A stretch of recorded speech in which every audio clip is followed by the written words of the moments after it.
Hello student, हमारे mastermind classes में आपका स्वागत है।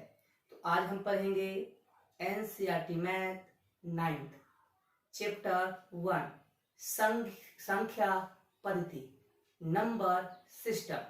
तो आज आइए हम जानते हैं नंबर सिस्टम के बारे में जानेंगे। तो नंबर सिस्टम क्या है? तो कहता है कि संख्याओं को समूह में वर्गित करना कहलाता है संख्या पद्धति, जैसे प्राकृत संख्या, वास्तविक संख्या etc। तो अब हम संख्या के बारे में जानेंगे। तो संख्या दो तरह की होती है, एक वास्तविक संख्या अर्थात रियल नंबर, दूसरी संख्या होती है अवास्तविक मतलब काल्पनिक संख्या, इमेजिनरी नंबर। तो हमको सिर्फ वास्तविक संख्या के बारे में ही जानना है, तो हम पहले वास्तविक संख्या के बारे में जानेंगे।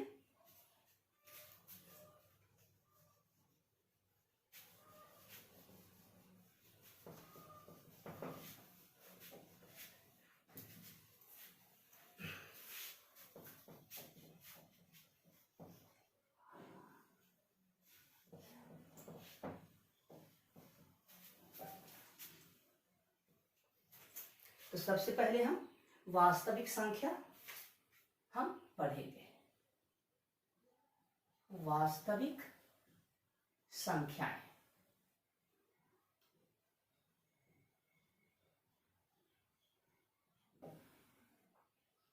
बोलते हैं इंग्लिश में रियल नंबर्स।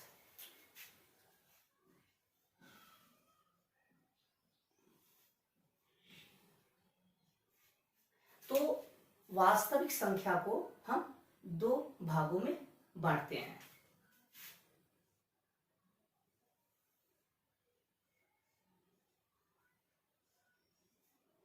परमेय संख्या और अपरमेय संख्या।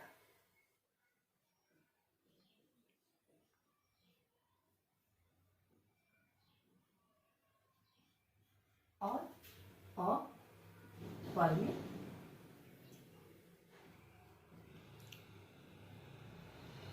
संख्या। और परमेय संख्या को भी हम आगे 7 भागों में बांटते हैं। प्राकृत संख्या,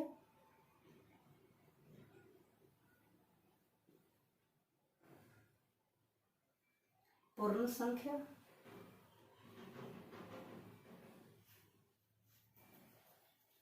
पूर्णांक संख्या,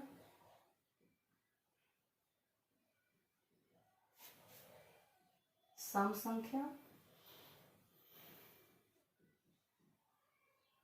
विषम संख्या,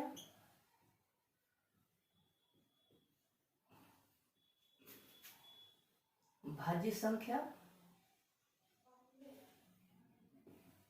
इसका और भी नाम है यौगिक संख्या भी कहते हैं और संयुक्त संख्या भी कहते हैं।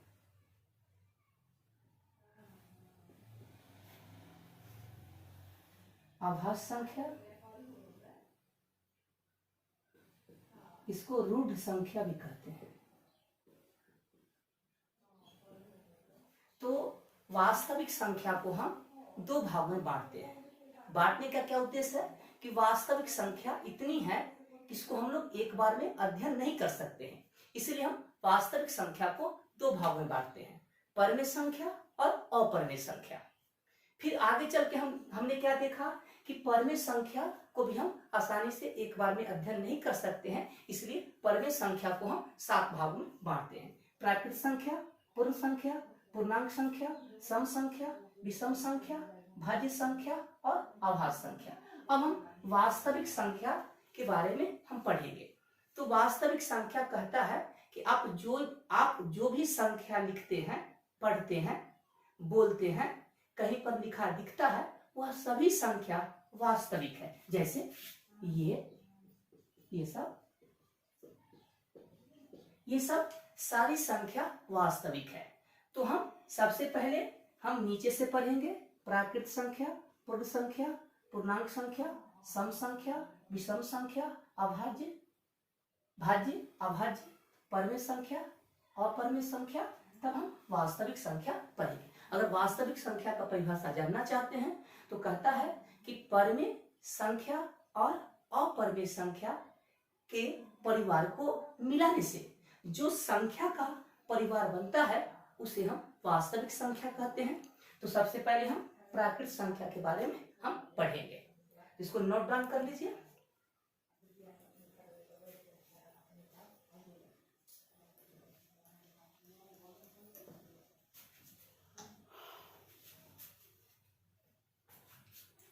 अब हम पढ़ेंगे प्राकृत संख्या।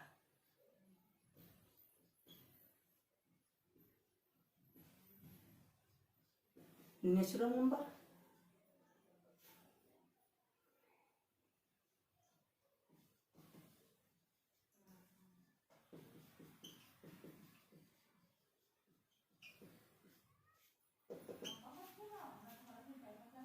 पढ़ेंगे।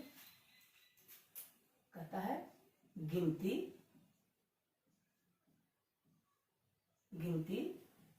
की सभी संख्याओं को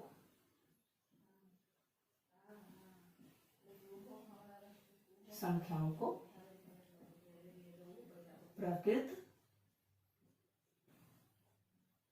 संख्या कहते हैं। तो गिनती कहां से स्टार्ट होती है बच्चों? एक से। जैसे में लिखेंगे, जैसे 1 2 3 डॉट डॉट। तो गिनती की जितनी भी संख्या हैं वह सब प्राकृत संख्या है। गिनती कहां से स्टार्ट होती है? 1 2 3 डॉट डॉट। कोई आपसे पूछे 500 कौन सी संख्या है? प्राकृत संख्या है। अब हम पढ़ेंगे दूसरी संख्या, पूर्ण संख्या, होल नंबर। होल नंबर क्या कहता है? कहता है कि शून्य और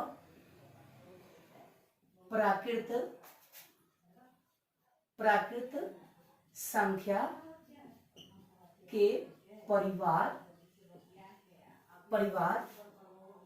को मिलाने से जो संख्या का परिवार बनता है उसे पूर्ण संख्या कहते हैं। परिवार, एक शब्द आता है परिवार। परिवार का मतलब समझते हैं। जैसे किसी व्यक्ति के पास एक परिवार है 5 आदमी का। किसी कारणवश उसके परिवार में एक और व्यक्ति आ जाता है तो एक नया परिवार बनता है जो 6 आदमी का होगा। तो यहाँ क्या कहता है कि शून्य को लीजिए और प्राकृत संख्या के परिवार, मतलब सभी प्राकृत संख्या को लेके मिला दीजिए। तो ये हमारा बन जाता है पूर्ण संख्या। अब हम पढ़ते हैं पूर्णांक, इंटीजर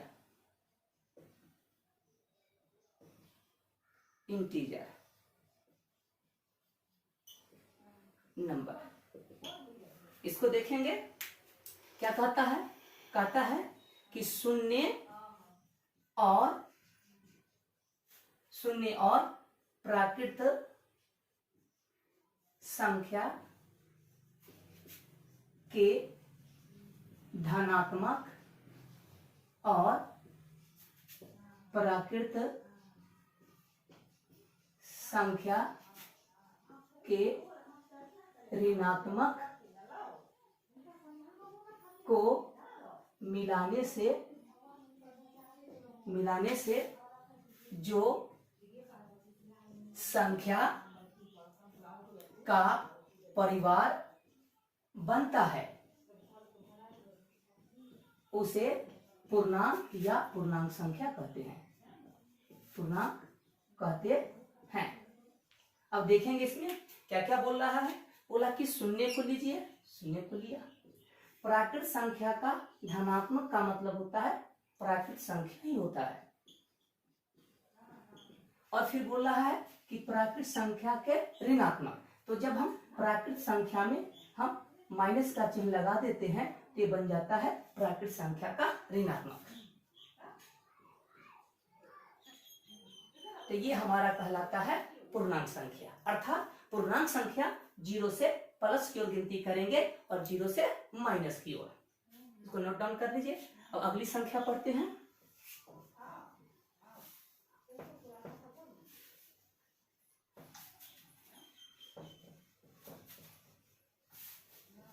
अब अगली संख्या पढ़ेंगे हम सम संख्या, इवन नंबर। कहता है वैसी संख्या जो दो से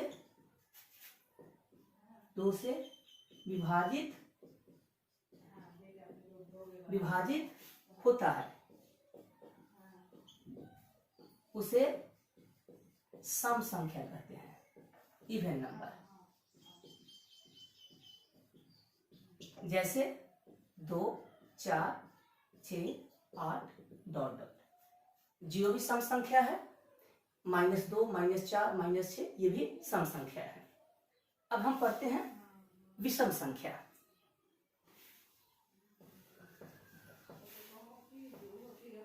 अब हम पढ़ेंगे विषम संख्या,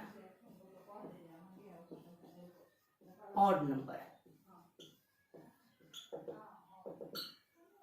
पढ़ते हैं विषम संख्या। कहता है वैसी संख्या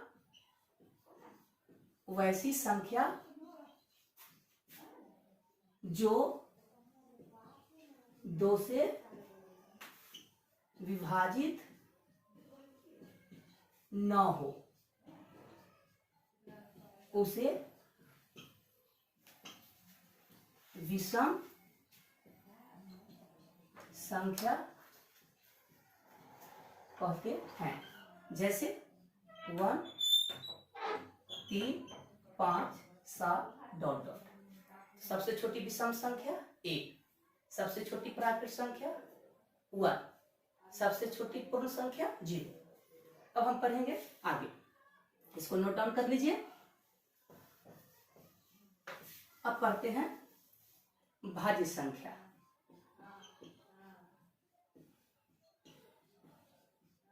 कंपोजिट नंबर। परिभाषा देखते हैं। कहता है वैसी संख्या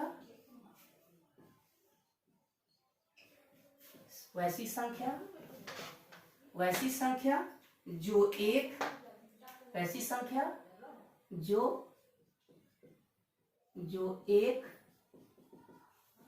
एक और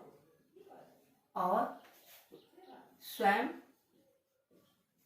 मतलब खुद के अलावे किसी दूसरी भी संख्या से विभाजित होता है उसे भाज्य संख्या कहते हैं। कहता है कि वैसी संख्या जो एक और स्वयं के अलावा किसी दूसरे भी संख्या से विभाजित होता है। अर्थात एक से विभाजित हो, खुद से विभाजित हो और किसी दूसरे से भी विभाजित हो, वैसी संख्या को हम कहते हैं भाज्य संख्या। जैसे पहली भाज्य संख्या 4, 6, 8, 9, 10, 12 etc। नोट डाउन कर लीजिए। अब हम अगली संख्या पढ़ेंगे अभाज्य संख्या।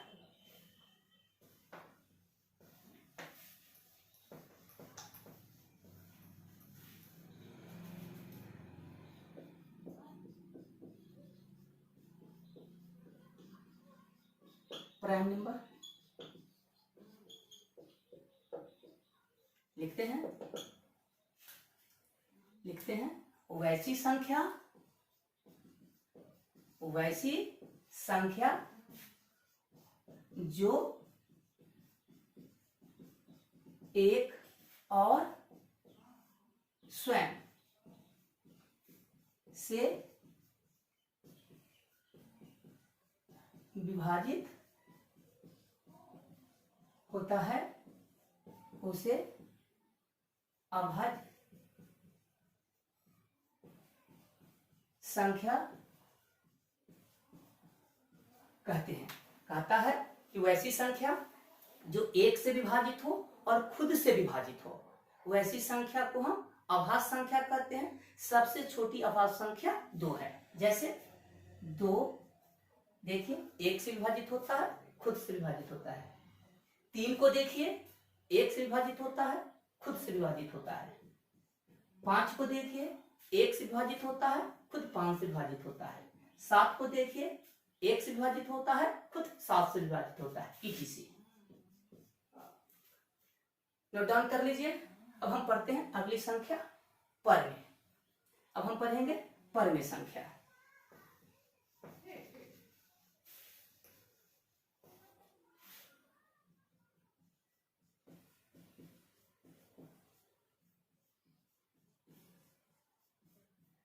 रेशनल नंबर देखिए, कहता है वैसी संख्या जो पी वाई के रूप में हो जहां P और Q पूर्णांक और Q बराबर नॉट 0। अब इस परिभाषा को हम देखते हैं क्या बोलता है। वैसी संख्या जो P बटा Q के रूप में हो जहां P और Q क्या होना चाहिए, इंटीजर होना चाहिए, और Q is not equal to 0। अब इस परिभाषा को हम अपने तरीका से समझते हैं।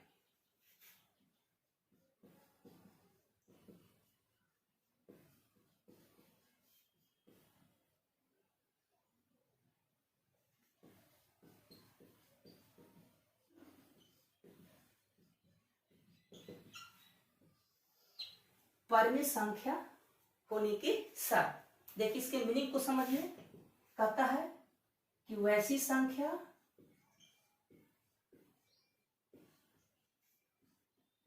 जो बट्टा के रूप में हो।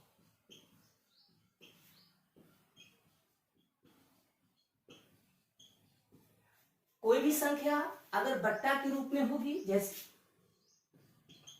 तो अगर कोई भी संख्या बट्टा के रूप में होगी तो बट्टा के ऊपर में भी अंक होंगे और बट्टा के नीचे में भी अंक होंगे।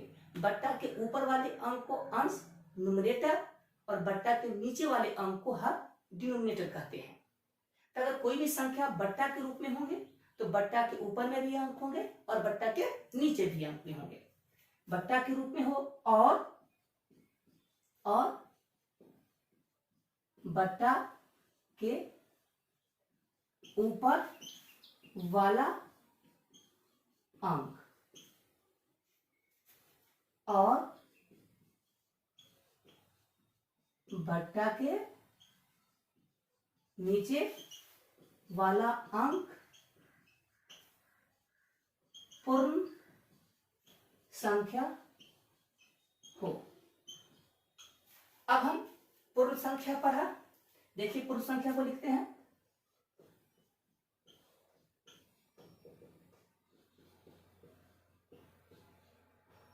ये पूर्ण संख्या है, यानी कहने का मतलब अगर कोई भी परिमेय संख्या हो तो बट्टा के रूप में होना चाहिए। बट्टा के ऊपर में जो अंक होना चाहिए किसका मेंबर होना चाहिए, पूर्णांक का होना चाहिए। बट्टा के नीचे वाला अंक अर्थात हर किसका सदस्य होना चाहिए, पूर्णांक संख्या का सदस्य होना चाहिए। अगर ऐसा है तो वो संख्या परिमेय होगी। जैसे 2/3 तो हमने क्या देखा, बट्टा भी देखा। बट्टा के ऊपर वाला जो अंक है 2 पूर्णांक संख्या का सदस्य है, बट्टा के नीचे वाला अंक भी क्या है, पूर्णांक संख्या का सदस्य है। तो ये संख्या क्या कहलाएगी? परिमेय संख्या कहलाएगी। एक दूसरी संख्या देखते हैं। तो हमने क्या देखा, बट्टा तो है लेकिन बट्टा के ऊपर वाला जो अंक है पूर्णांक संख्या का मेंबर नहीं है, इसलिए परिमेय संख्या नहीं होगी। तो वही कहता है कि वैसी संख्या जो p बट्टा q के रूप में होना चाहिए, लेकिन p के पहले पर और q के पहले पर कौन सी संख्या होनी चाहिए? पूर्णांक। अब हम पढ़ेंगे अपरिमेय संख्या। देखते हैं, वैसी संख्या जो p बट्टा q के रूप में न हो और p और q पूर्णांक। तो ऐसी संख्या क्या कहलाती है? अपरिमेय संख्या। जैसे √2, √2/3 etc। अब हम पढ़ेंगे वास्तविक संख्या।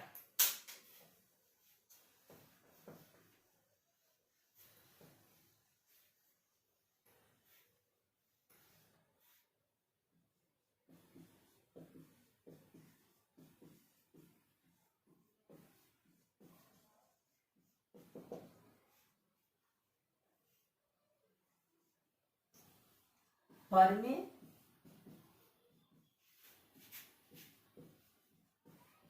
संख्या और अपरिमेय संख्या के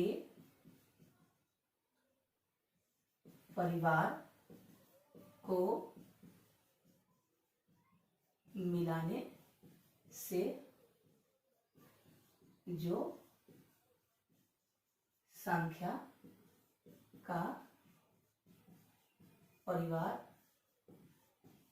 बनता है उसे वास्तविक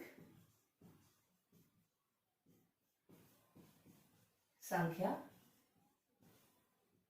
कहते हैं। जैसे 1/2, √2, 2.3 etc।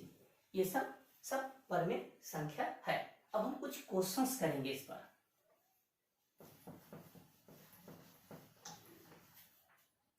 क्वेश्चंस 1,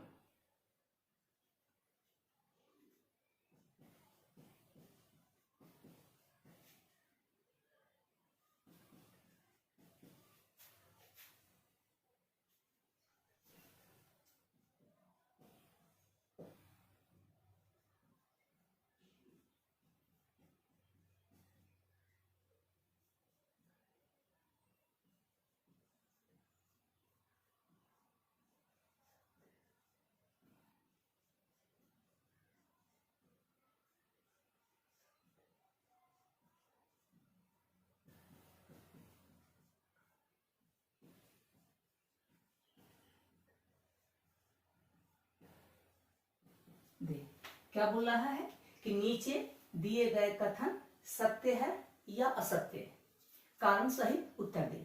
अगर सही है तो क्यों, असत्य है तो क्यों। अब देखते हैं क्या क्वेश्चन बोलता है। पहला कह रहा है कि प्रत्येक पूर्ण संख्या एक प्राकृत संख्या होती है। तो पहले हम पूर्ण संख्या को देखते हैं।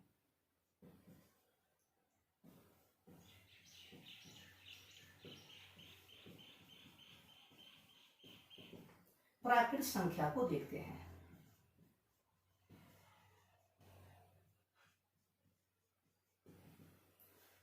तो क्वेश्चन क्या कह रहा है कि प्रत्येक पूर्ण संख्या, प्रत्येक का मतलब कोई भी अगर हम पूर्ण संख्या लेते हैं तो क्या वह प्राकृत संख्या होती है।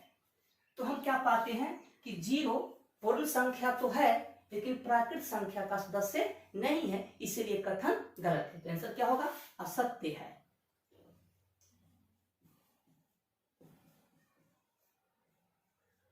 कारण देंगे क्योंकि 0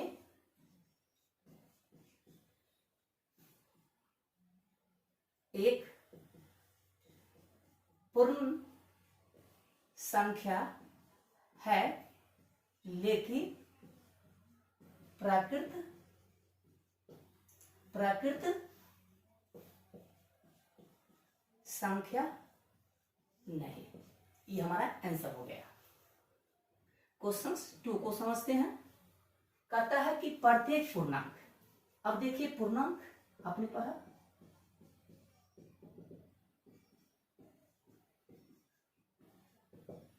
और आप परमेय संख्या, तो हमने पढ़ा परमेय संख्या,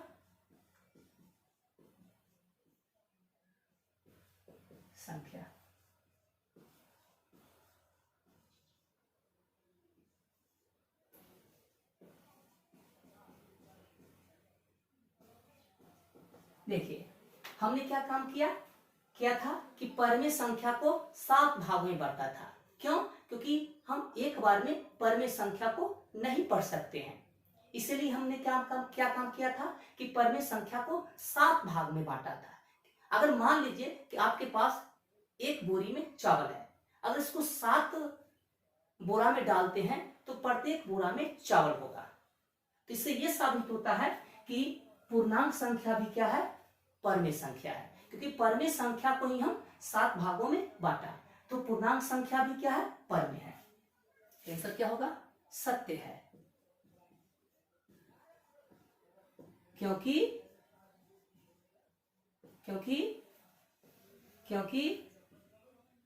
परमेय संख्या के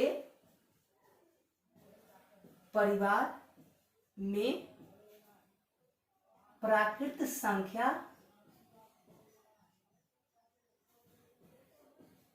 मौजूद होती है।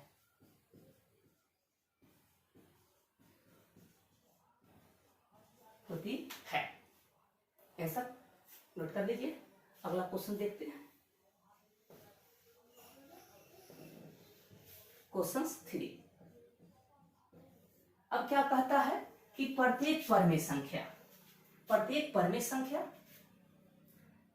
पूर्णांक होती है कि नहीं? तो पूर्णांक आप जानते हैं, जैसे परमेय संख्या 2/3, क्योंकि ये परमेय संख्या है लेकिन पूर्णांक संख्या का सदस्य नहीं है, इसलिए कथन ये असत्य है। लिखेंगे असत्य है, कारण देंगे क्योंकि 2/3 एक परमेय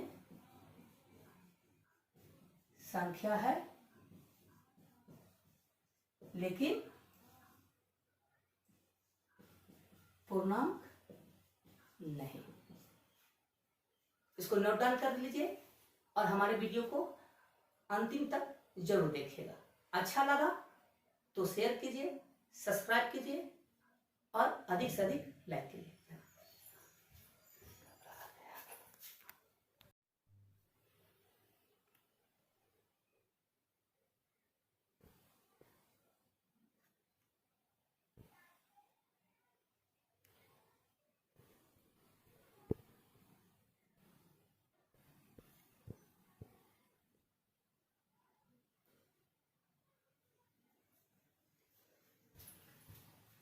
अब हम पढ़ेंगे अपरमेय संख्या।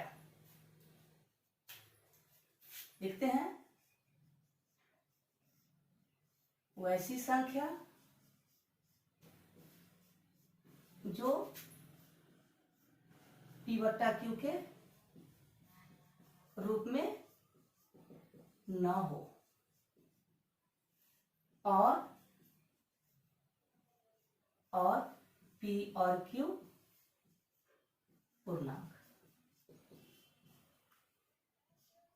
तो ऐसी संख्या क्या कहलाती है?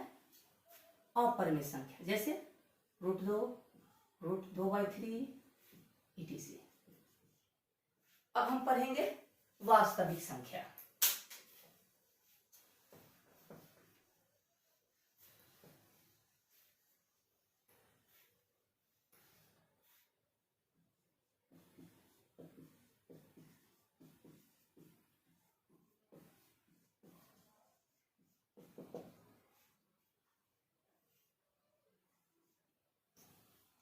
पर में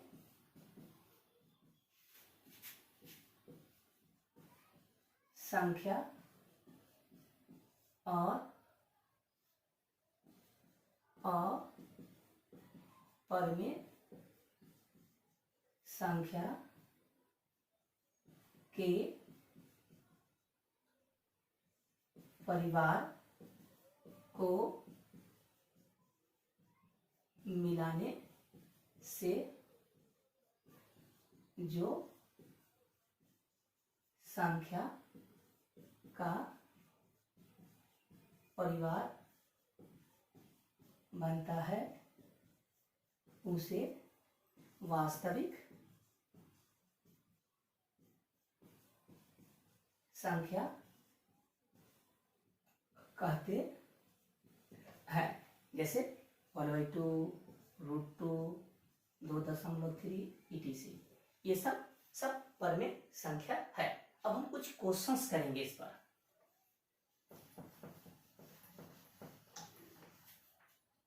क्वेश्चंस हुआ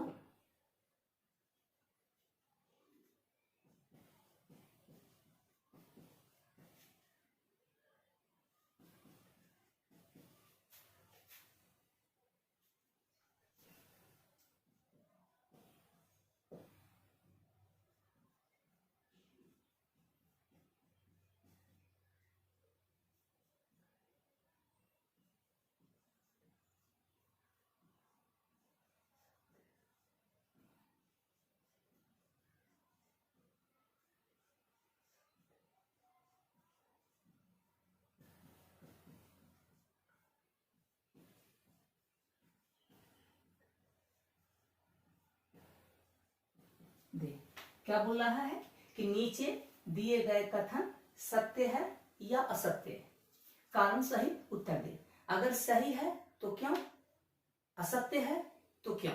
अब देखते हैं क्या क्वेश्चन बोलता है। पहला कह रहा है कि प्रत्येक पूर्ण संख्या एक प्राकृत संख्या होती है। तो पहले हम पूर्ण संख्या को देखते हैं।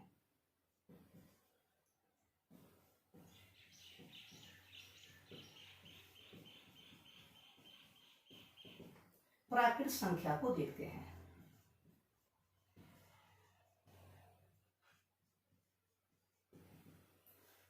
तो क्वेश्चन क्या कह रहा है कि प्रत्येक पूर्ण संख्या, प्रत्येक का मतलब कोई भी अगर हम पूर्ण संख्या लेते हैं तो क्या वह प्राकृत संख्या होती है। तो हम क्या पाते हैं कि 0 पूर्ण संख्या तो है लेकिन प्राकृत संख्या का सदस्य नहीं है, इसीलिए कथन गलत है। तो आंसर क्या होगा, असत्य है।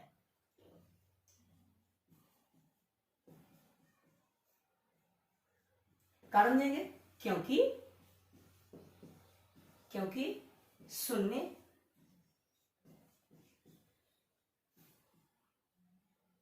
एक पूर्ण संख्या है लेकिन प्राकृत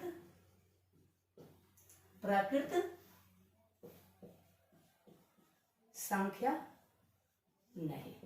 ये हमारा आंसर हो गया। क्वेश्चन 2 को समझते हैं। कहता है कि प्रत्येक पूर्णांक, अब देखिए पूर्णांक आपने पढ़ा,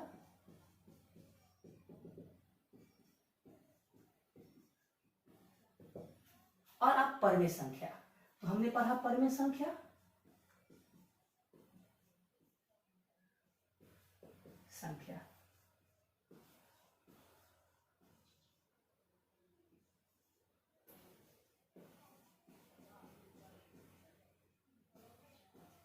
देखिए हमने क्या काम किया था कि परमेय संख्या को 7 भाग में बांटा था।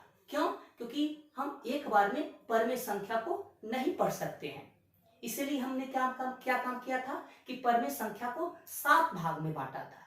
अगर मान लीजिए कि आपके पास एक बोरी में चावल है, अगर इसको 7 बोरा में डालते हैं तो प्रत्येक बोरा में चावल होगा।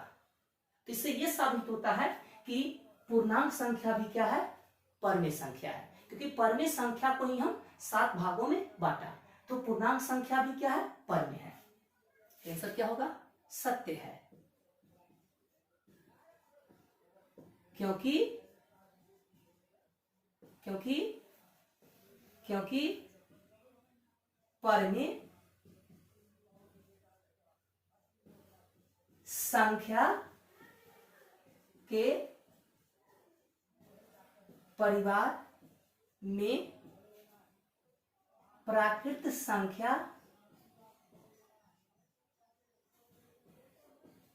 मौजूद होती है।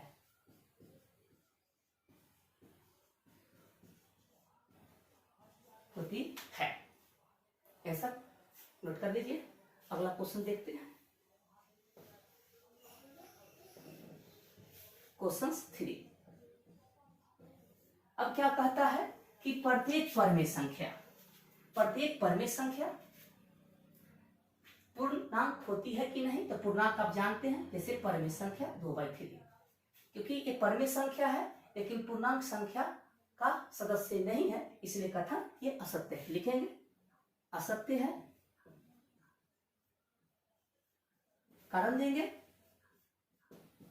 क्योंकि 2/3 एक परमेय संख्या है लेकिन पूर्णांक नहीं। इसको नोट डाउन कर लीजिए और हमारे वीडियो को अंतिम तक जरूर देखिएगा। अच्छा लगा तो शेयर कीजिए, सब्सक्राइब कीजिए और अधिक से अधिक लाइक कीजिए।